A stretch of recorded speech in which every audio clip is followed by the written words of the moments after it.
nyadiriyo nitiere pi mamuomoga kowuok e nam Lake Victoria. Koro wagero daik kwachake gi kamoro no Genya, wadwa dhi kode piny Kandaria manyaka chieng' wachop kode kamoro ni Nyamwari.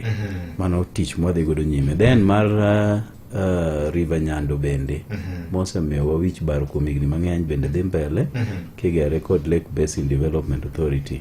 Koro wan kod migepe ariyo magero daik mar Lake Victoria ma wacho mokwongo cha itimo kod National Water Harvesting Authority. Kaeto River Nyando gimiyo jo Lake Basin Development Authority. Koro tich gwere ei Nyando. Uonge gimodong' mingi en mana tich mochwado. Kaeto nyocha bende ne sirkal oyie chiwo chiemo ne sikunde mag secondary ma Nyando duto ma day schools. Koro imiyo gi chiemo madwarore e school kuom tam mangima. Koro bang'e no ne wan bedo piny mwayalo mwakoni koro nyithindo chula 1,000 kende e tam ka tam. Day schools. Mondo nyithindo ma samoro ni kod chando mar pesa. Nikech jonyuolo mang'eny udhier. Kendo keto nyathi e school bedo negi ting' mapek. Koro kinde mwawuoye ni sani e Nyando tam mar 3 ni mochakore. Wachulo siling 1,000 kende ne nyathi ka nyathi.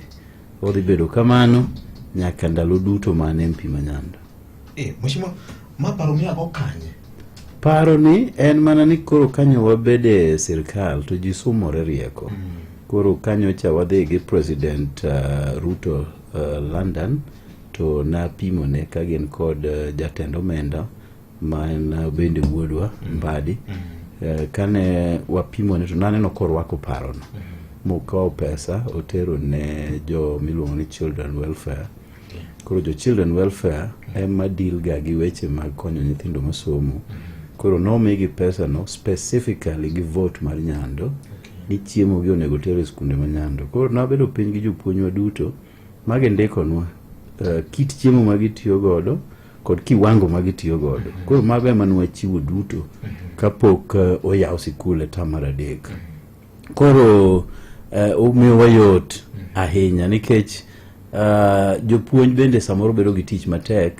Chudo mar fees ni piny to nyithindo bende nyaka chiem.